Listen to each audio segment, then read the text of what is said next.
So I'm getting some seedlings together for a young gal that I'm friends with. Ooh, I wonder what the ants are so interested in over here. That's interesting.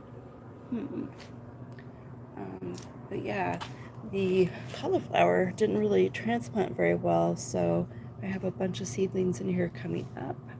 Cauliflower will actually grow over the winter. I'm surprised about these ants. I'm not really sure what they're doing here this morning. That's kind of bizarre. And so the broccoli actually transplanted a little better. It looks a little rough, but I have broccoli seeds in here too. And the tomatoes, they transplanted a little rough, but nothing's really dead. So I'm actually going to dig up some more tomatoes for her. She's going to give tomatoes a second shot. She had off to a great start, but she did have kind of a tough go of it. New gardener and everything. And over here we've got some seeds started for herbs, right? So we have some thyme, and you can see that's just now starting to come up, and a few other ones. I don't see that the other ones are coming up. Oh yeah, the lemongrass, that's coming up. I wonder if our lemongrass is coming up. I have some of that started over here for us as well.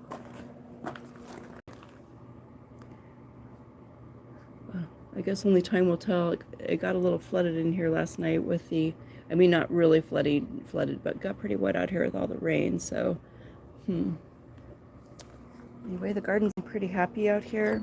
The marshmallow root is loving all the rain that we had. The squash is kind of coming back to life, I guess.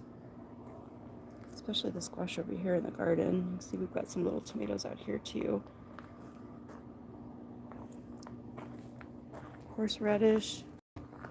Got two of them, which is awesome. I thought we only had one, but we've got two.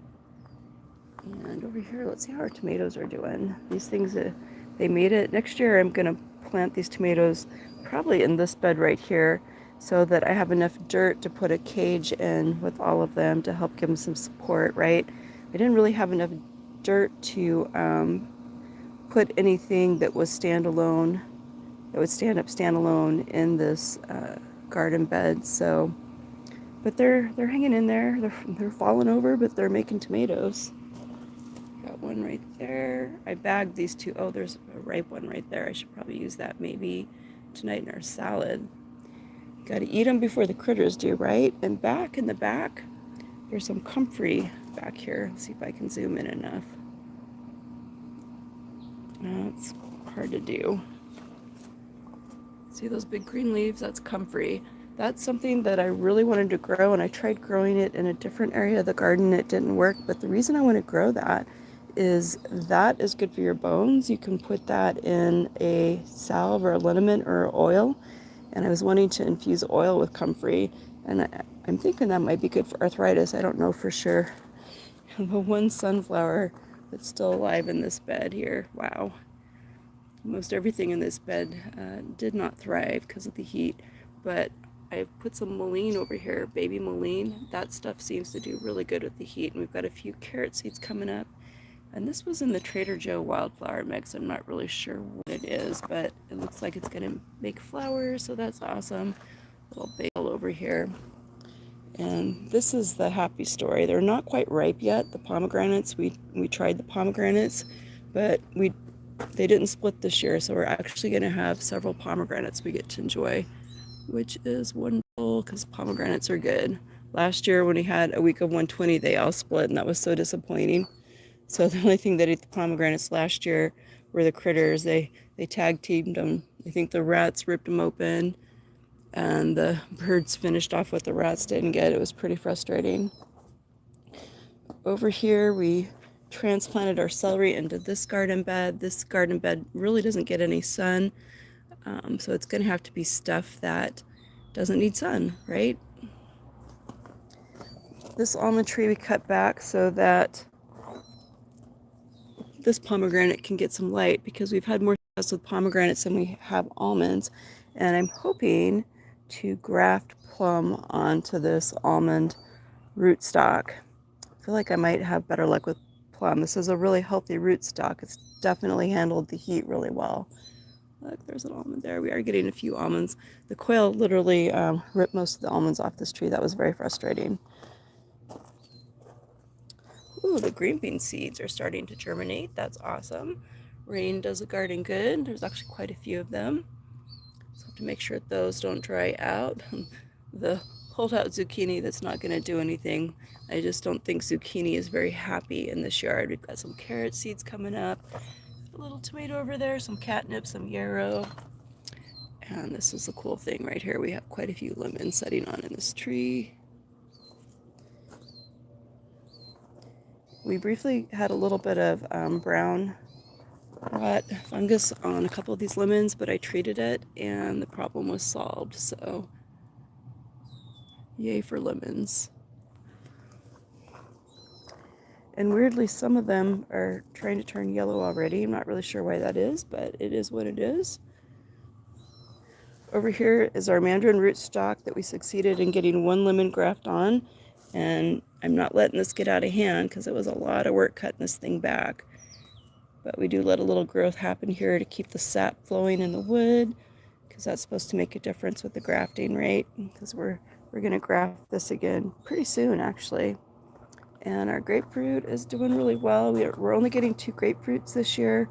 The critters ate most of the blooms and the fruit off of this tree, but the plus side of it is, I guess, without the effort that was required to support what we usually get 11 fruit, it actually doubled in size, which is very cool because that means we're going to get more grapefruit next year. I'm definitely going to be doing some pruning of these little branches in here.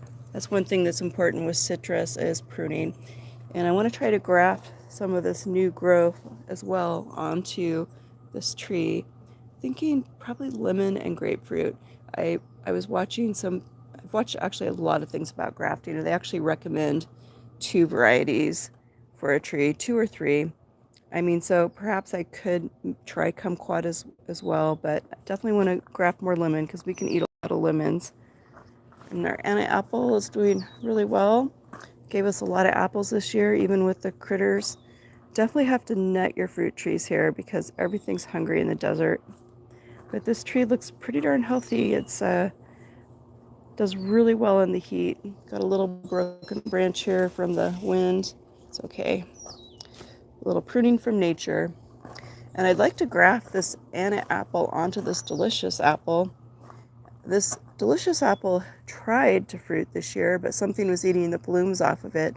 But it actually sets fruit on pretty late, so it doesn't have much of a chance. I'm thinking probably like small fruit, right? Only because it starts so late and then it gets hot. So this hasn't been the best apple tree other than it is alive. It didn't die, right? Over here we have our kumquat. And if we play hide and seek, there's actually quite a few kumquats in here setting on. So hoping it would get some more. Maybe I'll try fertilizing it again, see what happens. You can't expect, oh, look, it's gonna bloom. That's what we want to see. That is awesome. But if you look hard, you can see there's kumquat setting on in here. I think I saw one that's actually starting to get a little more ripe. There's actually more on this side. So maybe it likes the sunshine side better. I don't know, I guess we'll find out. We've pretty much harvested most of the figs. There's some on here that probably won't. Oh, this one looks like, see, is that? Yeah, we're gonna pick that. We'll pick some of these. Yeah, these are ripe. We'll pick these before we go in today, because if we don't, the birds will get them. But we got quite a few figs. I dehydrated a lot of them, diced them up and dried them at 135, and those are going to be excellent addition to oatmeal and cookies, breads, that kind of thing. And they actually taste quite good dehydrated, so that's awesome. And over here we have our wildflower mix from Trader Joe, which happened to include a lot of basil, so I still have more basil to pick and process. And we have 2 watermelon plants down here. I saw some blooms on these, but nothing really happened with them. So this might not be a good bed for watermelon, because I think by now I normally would have a watermelon setting on. Not that we get a lot of them. We usually get like 1 or 2 a year. That's just a nice treat, right? This fig is a 3-year fig. It was from a cutting from the Desert King fig, a variety that my friend Julie's growing. Over here, the Sweetness melon really likes this location. We've harvested one sweetness melon, and I'm hoping we'll get more. Only time will tell. Usually you find out by surprise. You're like, oh, look what we've got. So it's definitely been blooming. Oh, this one's trying to make. There we go. That's what we want to see. That one's trying to make. It seems to like to trellis, so the trellis is definitely a good plan for growing sweetness melons. And it kind of trellised itself over here, this one on the fig. More Trader Joe flour mix. This is really pretty with basil. Love it. Malbec grapes. These are definitely going to be a success right here. This is the hottest wall in the summertime in our garden, and these things have thrived. I'm so happy about that. The jujubes, it didn't work out for them. Oh well. I'm probably going to move. There's a grapefruit over here that's 3 years old that was from our grapefruit tree. And it came up one year when it dropped some fruit because I was dumb and I pruned when it had fruit on it. You don't want to prune grapefruit when it has fruit on it because it drops a fruit for every pruning cut you make. But anyway, that actually grew into a tree. Oops. Grew into a tree, right? And it's about 3 years. It will make a true grapefruit, but it won't be a dwarf variety. It'll be a full grapefruit. And I read that if you don't graft onto it, it will take 6 to 15 years to get fruit. So we're halfway to the 6-year point. And I'm thinking I'm just going to graft onto it with our other dwarf grapefruit. I'm going to try to anyway. I think I have that technique down. See if we can get it fruiting sooner. This is our pistachio tree. This uses a very minimum amount of water, and you got to be really careful. If it gets too much water, it doesn't like it. It can get like a fungus. But we're going to get pistachios this year. That's pretty awesome. Not a lot. I've kind of come to the conclusion that unless you have enough room to have several nut trees, you're probably not going to get enough nuts to make it worth your while. But this really is a beautiful tree, right? So if you're going to have a ornamental tree be a nut tree, I would definitely go with pistachio. It's so pretty. It's a beautiful tree. And it's super hardy for the heat here in the desert. Over here we have a bunch of eggplant going, and it was looking pretty rough, and it really loved this rain we've just had. We've had 2 days of rain, and it's got some egg fruit on it that is overripe. I need to pick, and actually it's still edible in that condition. Tastes just fine when you cook with it, but it's starting to bloom again. So I've continued to fertilize this once a week, and we're going to be getting another crop of eggplant here pretty soon. So that's awesome. This is the Black Beauty eggplant growing over here in this bed. And in this side of the bed, we have the Rotunde eggplant. We've actually gotten a few of these as well. I don't think it fruits quite as heavily as the Black Beauty eggplant, but it makes a little red eggplant. It's kind of cool, reddish orange. Back here we have a bunch of Trader Joe flour mix, which has a bunch of basil. That's where I harvested all the basil last night.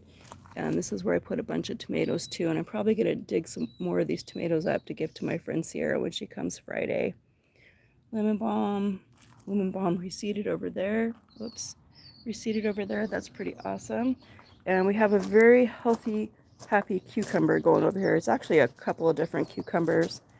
And we've harvested 2 really nice big cucumbers so far. And it's starting to put some more on, which is awesome because cucumbers are so refreshing. It's kind of overtaken our herbs over here. This is a random purslane that came up.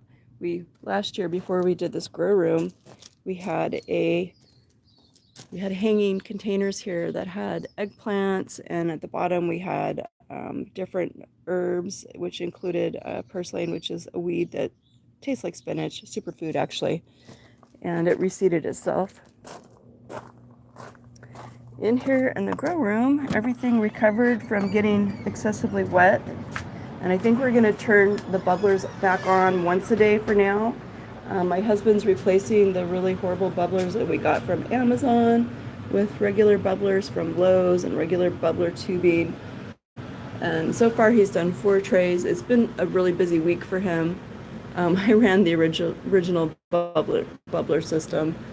which I ran it just fine, but he's actually better at this. And so I'm letting him help me with this part of the project, and I'll just water manually until he finishes rerunning all this. But for some reason, these trays up here were getting an awful lot of water. It went from everything working to suddenly just being really, really wet in here. And so we lost a few more things again. I hate it when that happens.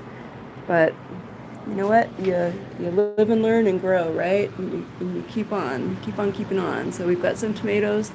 And weirdly, these tomatoes up here are the same variety as these tomatoes right here.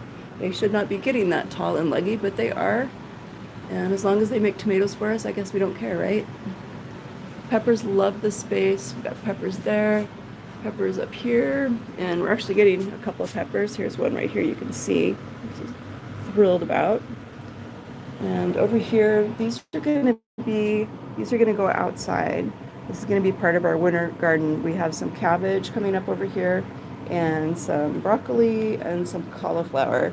I think that the cabbage and the cauliflower will be the most successful, but I always try some broccoli. Down here I reseeded more salad stuff, right? Because this was full of Norwegian spinach, and all but that Norwegian spinach there got drowned. It did reseed itself too, which is awesome. But I put some arugula out here, some bok choy to go with the kale and the Swiss chard. Down here we have beets, radishes. I'm getting some great French breakfast radishes in here, so this is awesome. Radishes definitely like the space. Lettuces, we've been enjoying lettuce. And we have some kohlrabi coming up over here. And cruciferous lives in this space, but it really hasn't been productive. So I haven't gotten any cauliflower. I haven't gotten any broccoli. I've just been getting a lot of really nice green leaves, which are great in soups and stews and juices and salads, right? So it wasn't a complete waste, but definitely not going to be trying to grow this type of cruciferous in here. Maybe kohlrabi would go up there. I don't know. I need to think about that. Or I could do more tomatoes or more peppers, since the peppers seem to really like growing up in this area. This one I think is starting to, you can see it's going to make some flowers, right? If you look really close, it's ready to flower. And this Thai chili pepper, this thing has been awesome. That pepper absolutely loves the space and has been very productive. And these peppers right here are an experiment. These are seeds that I saved from the Italian long curly sweet bell peppers, and so they grew, they germinated. I'm just waiting to see if we actually get the same pepper or not. It's a great experiment, right? That's pretty much what we have going on today. The other cool thing is the flower head on some of our onions. I noticed they had like little white pearls on them with little green things sticking out. So I actually planted those. So they must have started growing onions in the flower head, and I planted them, and they're actually going to make onions, which is pretty awesome. So we got a lot of seeds off of those flower heads too, and I'll be replanting those in the garden and planting some onions here in the space as well. Well, thanks for joining us today. I hope you enjoyed our garden update along with our grow room update, and have a blessed day. Thanks for watching.